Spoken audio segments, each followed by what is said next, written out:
I'd like to introduce Harry Burgess. He's our county administrator. When I introduced him last year, I think I may have said the word new. He's not new anymore. He's been through the whole cycle a couple of times now, so he always has a really interesting and engaging talk. And there will be time afterward for questions and answers. We'll go through a brief presentation and then open it up. Thank you, Katie. Good morning. Good morning. Kind of surprised to see everybody here, especially when they were putting out extra chairs, but I was a little optimistic. As Katie said, this is my second time to do this particular talk. I got to buy the first year because I was so new at that time, but it's good to be here this morning. I don't have any handouts. We are in the process of developing our annual report, and hopefully by the end of this month we'll have it available. We actually publish that online, and you'll see some correlation between my presentation today and that report. So if you want more information, there will be some out there in the future, but I'd like to walk through some aspects of our annual report, relating them to our council's goals as they guide our staff's actions throughout the year. But before doing so, I just kind of wanted to think back over the whole year, and in preparation for talking this morning. It's kind of an interesting year.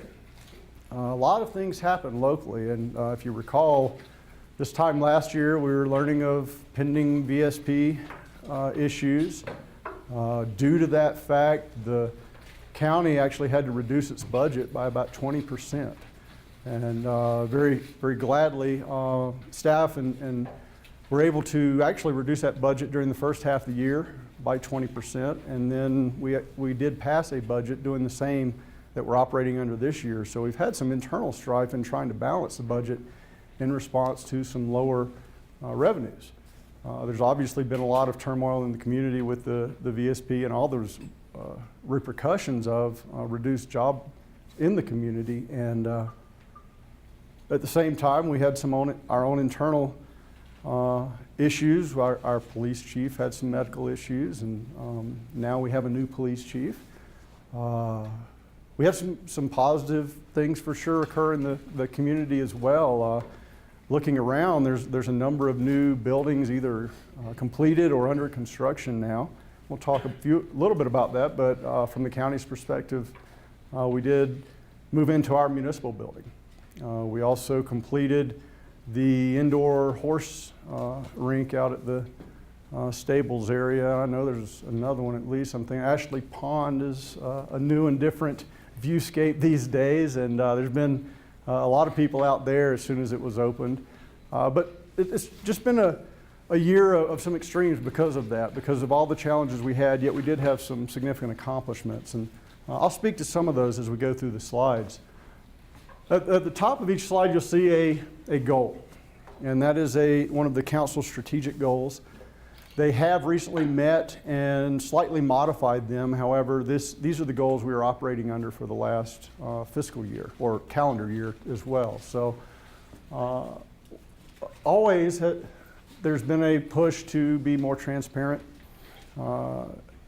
focus on communicating with the public. That's a big reason to be here today. But if you consider some of the actions the county's taken specifically over the last year, hopefully you've become familiar with our open forum software, which has allowed members of the public to provide input on issues that are pertinent to the day. When we have decisions coming up, we've advertised that that's out there, and we take public input. We take it in all the other forums, but it was another tool for people to communicate with their county government.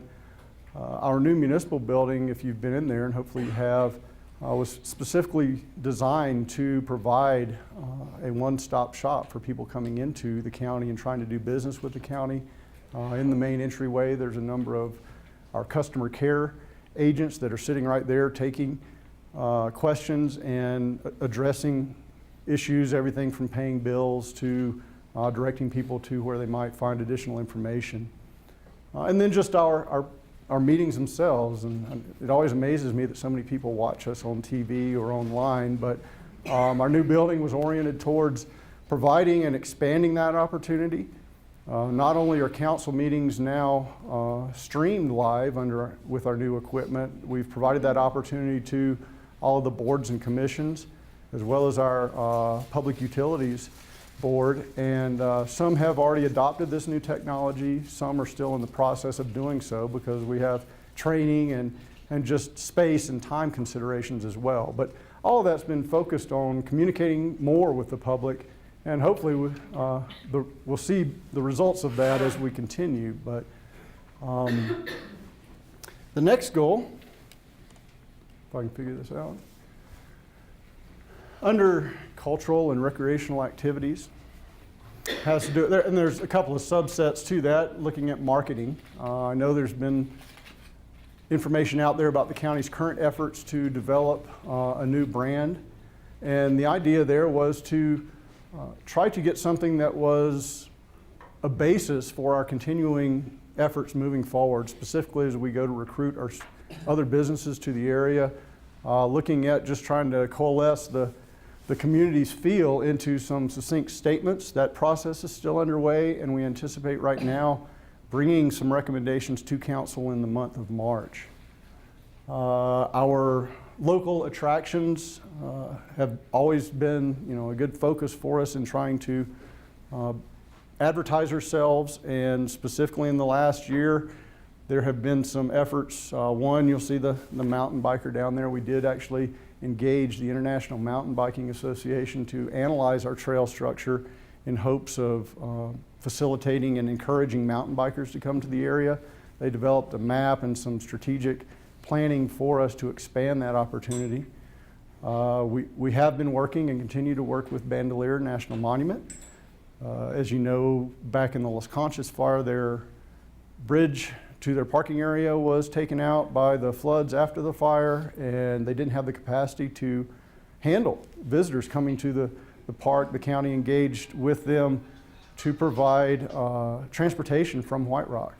And we've continued that effort, and it's been expanded with the new development of the White Rock Visitor Center to the point where we've got more people showing up and at least parking in White Rock than we have available parking spaces on certain days.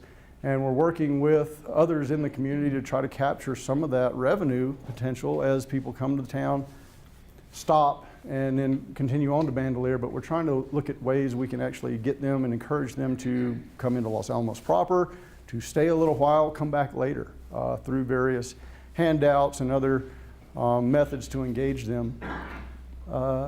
In addition, we're always looking at our recreational opportunities to hopefully provide a mechanism to encourage people to come up here as well. And one recent effort has been a partnership with the Pajarito Mountain Ski Area. And we're presently beginning a new legislative session. The primary request from the council as we went through our capital improvement planning process, and there is this year, luckily, some monies available for capital outlay from the legislature. We have already presented a request to the legislature to attempt to expand upon an existing infrastructure up at the ski hill that was previously a partnership between the county, the state, and the private ski hill to put in some fire protection up in the area, including a open reservoir at the top of the mountain that was utilized at Las Conchas. Unfortunately, when the Thompson Ridge came through this past summer, there was no water available for helicopters to utilize up there. And it's primarily due to the fact that that system's fed by runoff from the ski hill. But when we have dry years, that's probably the highest fire danger, least amount of water. It isn't the best situation. So we've approached the legislature to assist us in expanding the water supply, and we're hoping to tap into the newly recreated LA Canyon Reservoir. And it's been through several years of construction, but now we're hoping to utilize that reservoir, which drains a much larger area, has a documented water capacity that is collected every year, that we believe we could use the water there not only to expand our non-potable water use at our various parks, which was part of the plan when it was reconstructed, but there's enough available excess water to actually supplement the system up at the ski hill. And we've approached the legislature to assist us in the development of that connection between the Canyon Reservoir and our existing infrastructure up on the hill as phase 2 of our current efforts. It's about a 3-mile difference, so it's not inconceivable that we could do such. It's just cost money. And we're estimating it'd be about a $3 million project. We've approached the legislature to help us get started on that to the tune of about $400,000. So if you speak to any legislators in the next month, please remind them of that fact, because now's the time for them to make those decisions.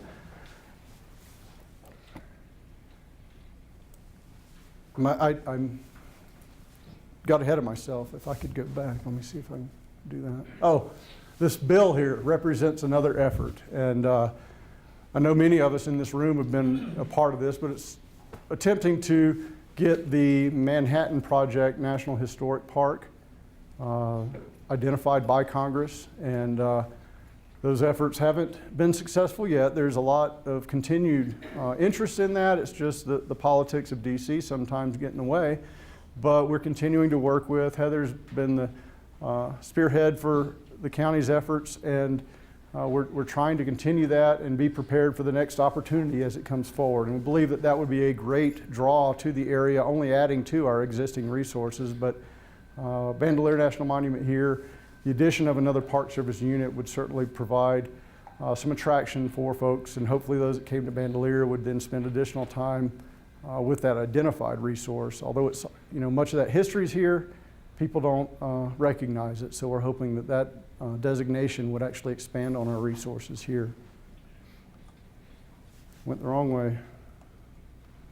No wonder he didn't give me one of those controllers. Financial stability. Big issue over the last year is we've had to reduce our budget. I do commend all of our staff for doing such an excellent job to be able to come in at 20% below our prior year's budget, but we can't just rely on the lab in the long term. There's other efforts afoot to diversify our economic base. That's been a long-term goal, but we see some distinct evidence over the last year of some of those efforts. And drive down Trinity Drive, one of the neat things to see is the new construction going on with respect to Smith's. And it's a different thing. I know people were a little surprised when those walls got up and look at how big they are, but wow, it's a new development. It's something that we hope to expand upon our available resources here in the county, because we have a high leakage ratio. People make money here and spend it elsewhere a lot of times. I believe groceries themselves, it's about 70% leakage rate. And that means that 70% of all our money earned up here is spent elsewhere on groceries. That's amazing. Now, we hope to capture that by having additional opportunities here. And this current Smith's is about 45,000 square feet. This new one will be over 110,000 square feet. It's going to provide some competition, I understand.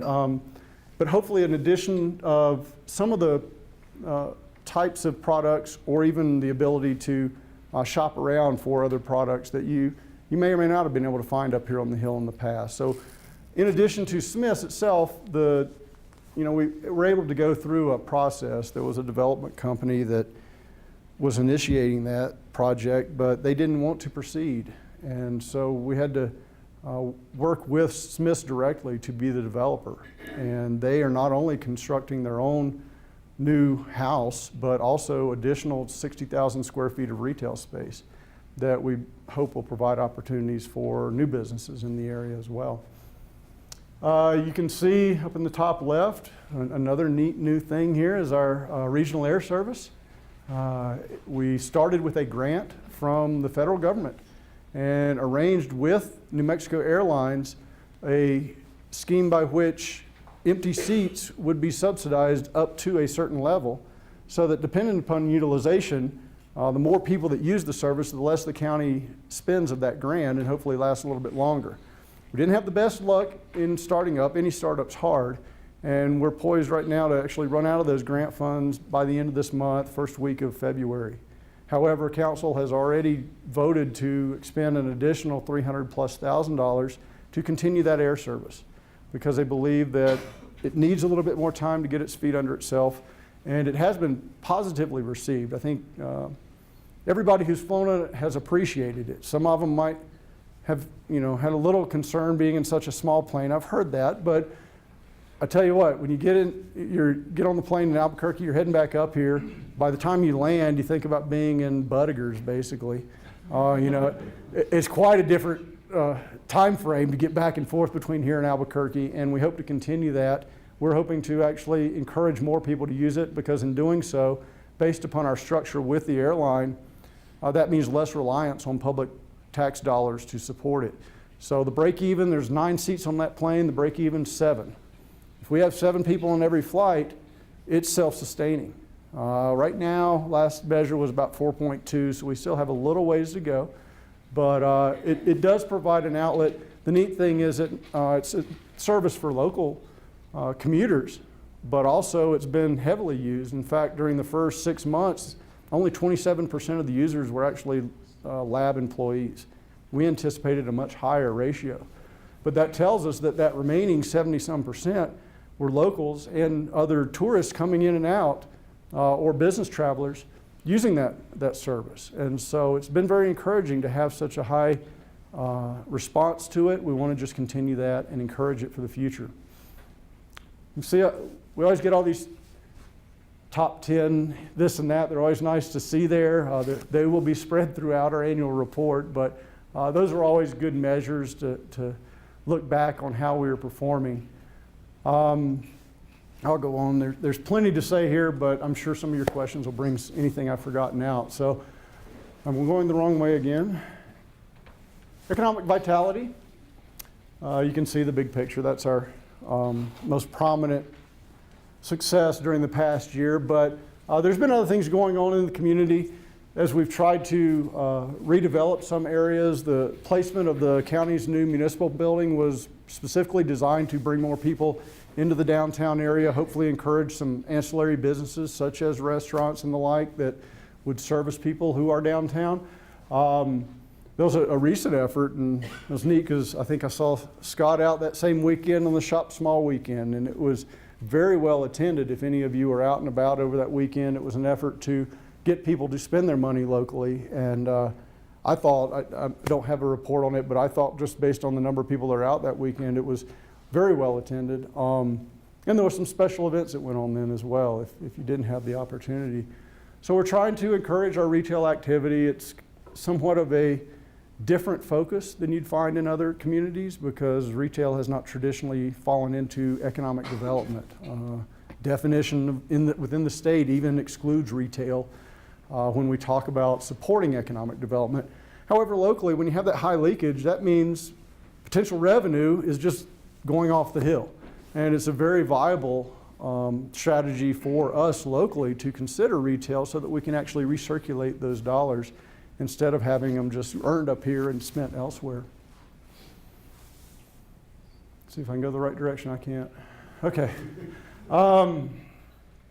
Well-planned residential and commercial growth. This is always a challenge because everybody has their own opinion about this. We've had a few attempted starts with respect to our A19 property, but we've had to regroup and refocus some of those efforts. And right now we have an RFP out looking for a developer for that parcel. We do have, everybody knows, you know, an hour in the morning, an hour in the evening, we have rush hour that we have about 7,000 people commuting one direction or the other. And we'd hope to capture some of those folks. Many of them actually commute up here with their kids in tow. The kids go to school here and then they go back home. We'd like to expand the number of persons living here for a variety of reasons. The goal was set as 20,000 people by 2020. Okay, now we're at 18, so it's not a very lofty goal. However, we got to have the housing to attract them to be up here. And the main focus from the county has been primarily on our A19 property, which is down in White Rock, adjacent to the new visitor center. But we're looking to develop that 60-acre parcel to provide some new rooftops and hopefully have the opportunity for people who are currently traveling back and forth to say, oh, maybe I'd rather live up in Los Alamos. I can avoid that 30 to 40-minute commute every day, have my kids in the local schools, live up in a community that has these awesome views and great things to do. So in doing so, it also provides some mobility throughout the community for people who may want to get into newer construction. You have then the availability of existing houses and hopefully encourages the whole market. There are a couple other efforts underway. In fact, we've been discussing with the university the potential for the apartment complex over, I don't know which side, 9th Street, I guess is the best address over there, and looking at their potential renovation of that property to provide some additional housing, specifically focused on workforce. Because we have to, as we consider the expansion of Smith's, they're going to have 40 to 50 new employees there in a certain income bracket that may not allow them to purchase existing houses, but we need to provide for all potential incomes the opportunity to buy lease, rent housing in the area. And so that is an actual real viable project to expand that available housing for those in that particular income segment. So exciting things. We don't have all the prospects figured out yet, but we are trying to proceed with that in order to bring more people in here and then encourage our economy by doing so. At the same time, we've initiated a review and update of our comprehensive plan. It's a big project, and I anticipate won't be complete with that until next year. 2015 is our goal. However, in with that comes a number of different things. We've tried to streamline our permitting process. We've tried to make it easier for developers in the area, not only physically, because we now have the one-stop shop at the municipal building, but also in terms of the codes. There was a recent sign code update, which many of the businesses had some interest in. And we're also looking at, we've actually finalizing the agreement with respect to new software that will allow for persons going through the permitting process to submit online, find out the status of their submissions periodically, all online, and review and find out what the expected date for them to get that permit back. So we're hoping to make it a little bit more friendly for persons looking to do development in the area. All right, I did it right. This is I got ahead of myself, but this is A19. It is part of our goals as well for expanding our housing and employment diversity. I talked about a few of the ideas there. Housing, we got to make sure is in all the relevant price ranges. There's a split here. And the original intent, if you'd seen an earlier iteration of this plan, it had a lot of detail down to lot size on what we anticipated. So we were trying to advertise to potential developers, we want you to have a house here, here, here, here, and here. Developers said, that isn't how we do business. We'd like to do it ourselves. So we came back, did some rework on the actual plan, took away those specific lot lines and said, okay, we'll work with you. You tell us what's the best way to develop this property. We do have a few overall goals, however, and that's the difference in the color. To the right, the red being focused more on multifamily housing and some mixed development, such as commercial and apartments together. The left is a later anticipated stage where we'd have the single family type of homes. And so we're hoping to develop essentially from an east to west direction for a number of reasons. One, we would get some commercial core down here as we've zoned that for mixed use, but also our utilities. We can't run utilities to the lot right here first go around. We want to begin to expand the utilities in this direction as development occurs. So we're trying to work with developers. We have set aside monies to put in the utilities as well to hopefully encourage those developers to come here. Their lower costs could then be passed along to any potential buyers if they don't have to invest in that same infrastructure. Hey, nope. If I turned around and stood in front of the computer, I could do it. Education, always an important thing for local residents and a very important recruiting tool when it comes to attracting new businesses and new employees at the lab, which is obviously something that we're focusing on. The great thing, and I don't take any credit for this, is we're seeing some new development on the schools that was paid for through the bonding. It's providing a much better visual for people coming to the community, looking at, our kids will be in new facilities. It's also, I'm sure, a great relief to the kids and the teachers as they are in these new facilities. But that has been a great benefit as we've also continued to work with the schools, having conversations about how we can assist them in their own efforts. One example is what I previously mentioned with respect to UNMLA, working with them on their development, potential development, but also with the K through 12 school system, because we have set aside monies to assist them in various infrastructure projects. And that money has so far been used to develop some of their other lands, such as older school facilities or existing vacant land, to make it habitable for businesses that they can then derive lease income from. So we're hoping we assist by providing a little capital outlay money so that they can then use that money to develop their own revenue stream. Environmental stewardship, we do have a specific division that looks at these things. We actually consider it from a number of different angles, everything from our transit services to our solid waste collection, to the naming of our solid waste facility as the Eco Station, and our various recycling efforts. Everybody in the room have a new yellow bin? That's a new initiative as we're trying to reduce that waste stream. We want to put, well, with us, we don't have a landfill, for example. So if you think about all the trash that goes out the door, it has to be trucked all the way to, I think it's Rio Rancho today, for disposal. And there's costs clearly associated with that, not to mention just the fuel expended to get us down there. So by reducing that waste stream, number one, we reuse, but we also don't have to transport that type of material. We've also still riding on the laurels of our Smart House. And that effort there, we're actually in the middle of a project with the Japanese NETO, which is a National Economic Development Organization, if I remember that correctly, but basically a consortium of Japanese companies to develop technologies. That we, during the last year, installed over 1,600 smart meters in houses around the community. Those smart meters are being used to analyze the utility of pricing incentives.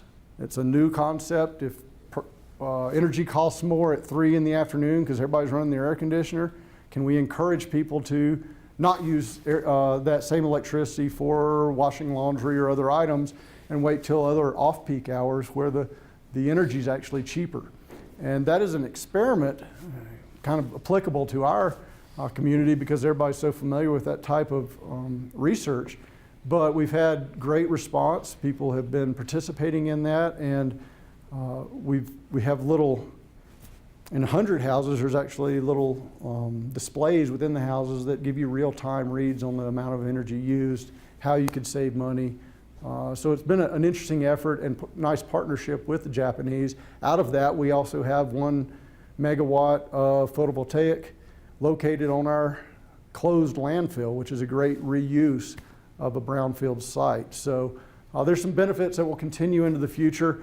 In fact, at the end of this year, we will obtain all the infrastructure. Part of the agreement was the Japanese would invest, and they invested about $32 million in the community. At the end of the time period that they do their studies, that infrastructure transfers to the county. And so there will be a great opportunity for us to use that for other purposes, further research, or some alternate use, and that's still being determined right now. Intergovernmental relations, clearly we can't do what we do without working with others, our neighbors, and internally other organizations within the county as well. This year the lab celebrated their 70th anniversary. That was a neat milestone. We obviously work with the lab very regularly, but hopefully you're familiar with the Regional Coalition of Llano Communities. That was a project that was initiated a couple of years ago in order to help the whole region in terms of 3 priorities. That was supporting the lab, economic development, and environmental stewardship. The coalition is unique because we're bringing together mayors, chairs of councils, chairs, county commissioners from 7 different local jurisdictions. And if you can imagine that each one has their own politics, and then we bring in a representative from each together to try to do regional interests. It's a new, neat concept to have all the players at the table. It's actually been very good facilitating communication between ourselves and our neighboring communities, such as Santa Fe City, County, Rio Arriba, Espanola, Taos, County of Taos. We even have a Pueblo member of the coalition now. They've traveled to DC, and although no one can take individual credit, there was about $42 million that was shifted from other sites back to this community specific to programs here. And we lobbied for that. I know that our senators, representatives, and others in the community, state certainly had a hand in that. But to have all those individual elected leaders show up in DC in the office of our senator or our representative and have a common voice has been a very powerful message to DC that we're working together. Why can't you help us?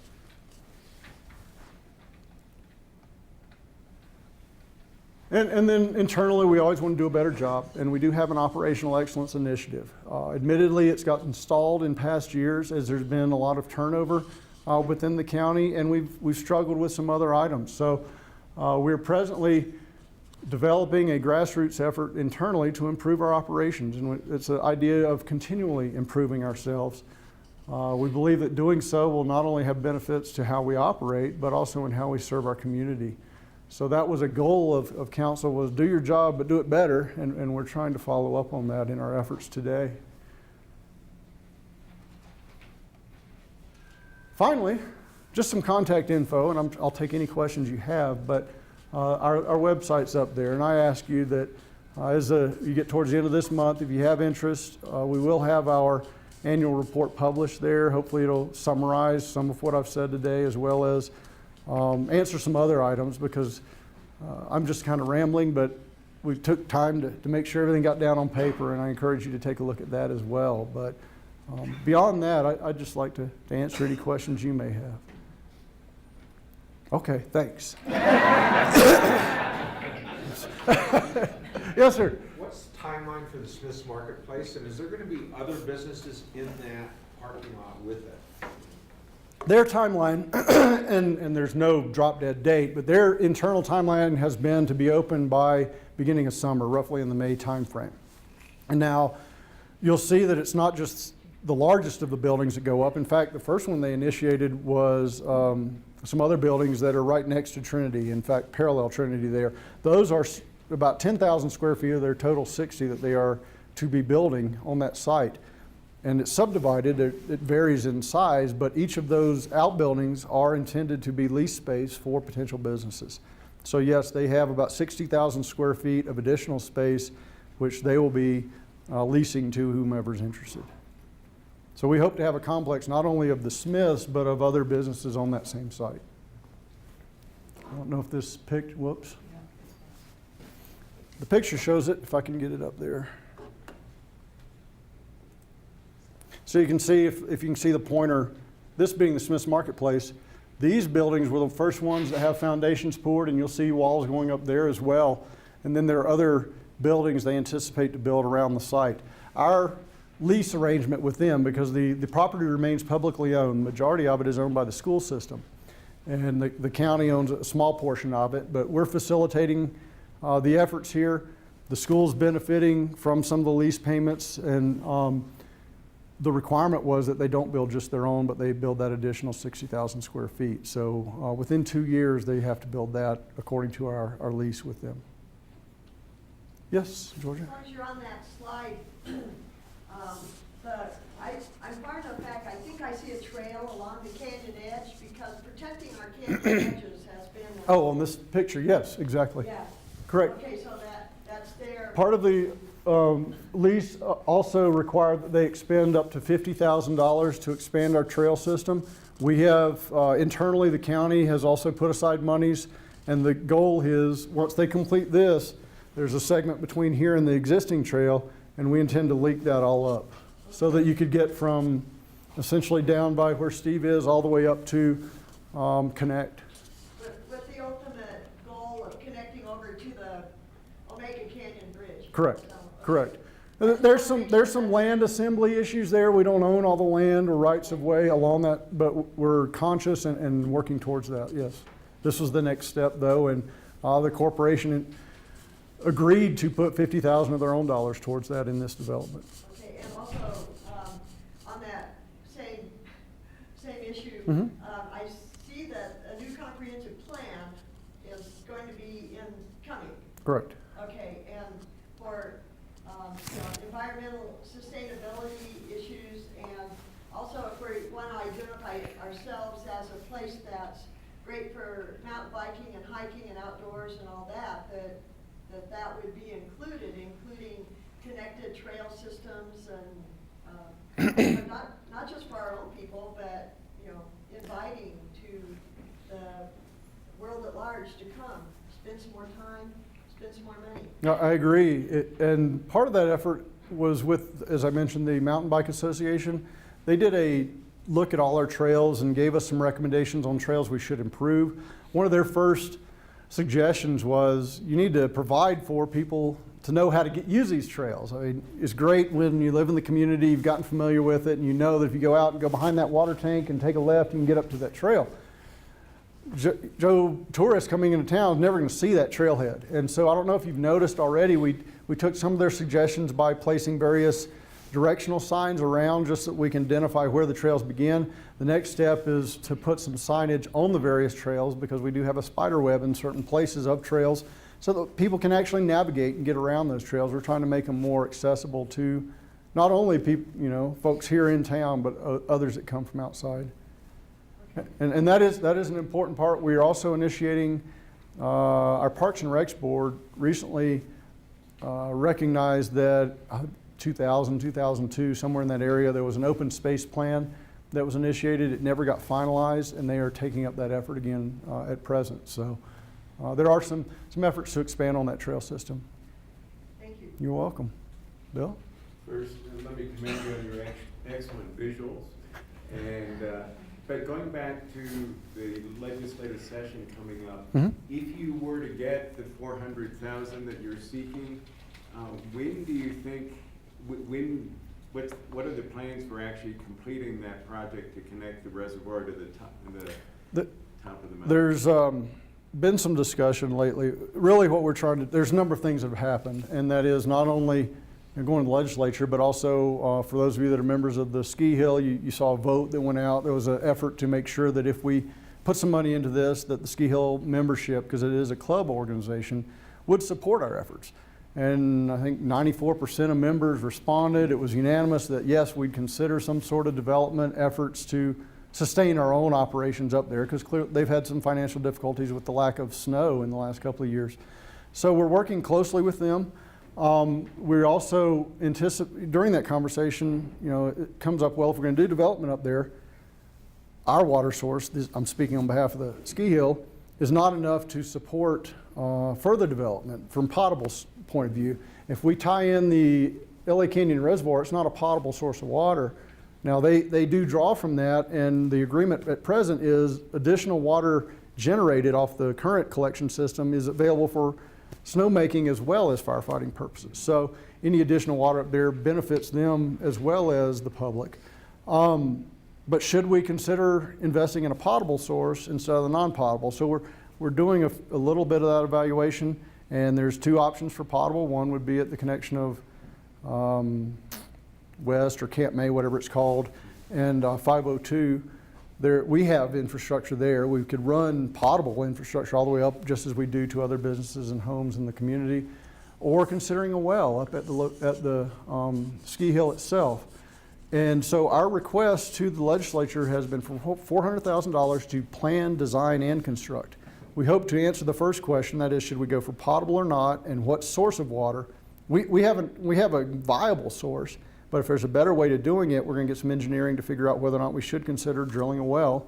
There's, somewhat of a roll of the dice, do we hit water or not? And we need to consider that. It's a much cheaper alternative. In fact, drilling a well could be on the order of $500,000 to $1 million completed, as opposed to about $3 million to run the other water line, and that would be a potable source as opposed to what we're looking at. So our goal is to first do that study, identify what it is that would be the proper path forward, and then any remaining money. We're asking for $400,000. There's no legislation. If we got 200, I'd be happy. Depending on what we receive from the legislature, if there are additional monies after we do that study, we'll then apply them towards whatever that decision is. So we're trying to approach it from a deliberate perspective to try to make sure we make the right decision as we proceed. Yes, Scott? Is there anything to report in the area of improving quality and quantity of lodging facilities? Maybe nothing to report. We're still waiting and seeing, but there is a prospect, as I understand, looking at potential purchase of the Hilltop House. And that is something that should come to, a decision needs to be made in the next 2 months as far as a purchase. And that's a private transaction, but we've been talking to the prospective developer and even discussing some local economic development act assistance, where, as I mentioned before, the county could participate in such a project to hopefully facilitate expansion and development in the area. That is the one currently active project that I'm aware of with respect to those hotel facilities, and it's focused on the Hilltop House location right now. I hope to have additional things to report on that in the near future. If so, it would have to come in from our council to support any county participation in that project. I saw behind you, and I'll get to you in a second, Chris. Hi, I'm Harry. How are you? Nice to see you. And thanks for that shout out, 10 Best Science Museum. You've got somebody on the inside who puts this together. I was taking a walk up Canyon a couple days ago, and I passed over a manhole cover that said ReadyNet, and I thought, hey, doesn't that refer to the broadband infrastructure for our county? What's going on with that, and are there efforts to expand that? Where is it now? And are there Sure. efforts to Well, thank you for that reminder. There's plenty of other projects I haven't mentioned, but ReadyNet was a federally funded grant that was to extend fiber throughout not only Los Alamos County, but the region. And most of the infrastructure, 90-something% of it's currently in the ground. The original project intended to bring fiber all the way up here to the hill. We were unable to get it across Sanai land. There was some difficulties there with their agreement. And so we actually created a workaround, and it's a I don't know if it's microwave or radio, but there's 2 radios that connect us and Pewaukee, basically. So we have it installed, as you saw in that manhole, there is fiber in the area. It connects all the major arterial routes within the county. We have the infrastructure available to distribute data on the fiber network. We just have a weak link in that connection is not as fast as we'd like to do. So there's current efforts. We continue to have conversations with Sanai because that is the most direct route to get it up here. We've looked, the ReadyNet group itself has a separate board that is kind of focusing on this issue. Excuse me. But we do have fiber that is being utilized by the school systems and county government and just a few private uses right now. But the whole idea was that with that infrastructure, we would not necessarily be operating an internet business, but instead could be an outlet for someone to come in and utilize that infrastructure to provide that customer service directly. That is not to be confused with another initiative which had to do with community broadband, which was bringing fiber to the house. And that's a totally separate initiative. We're talking about the backbone. That would be the more direct connection to any individual residents. And that initiative is actually due to be discussed next 28th of this month with the county council. Does that backbone extend into White Rock? Yes. Yes, it actually crosses lab property and extends throughout White Rock as well. So that once we get that fiber connection between here and Pewaukee, it would be an amazing speeds would be available. Yes. Great, thank you. Suzette? Real quick, in regards to the commuter service. Mm-hmm.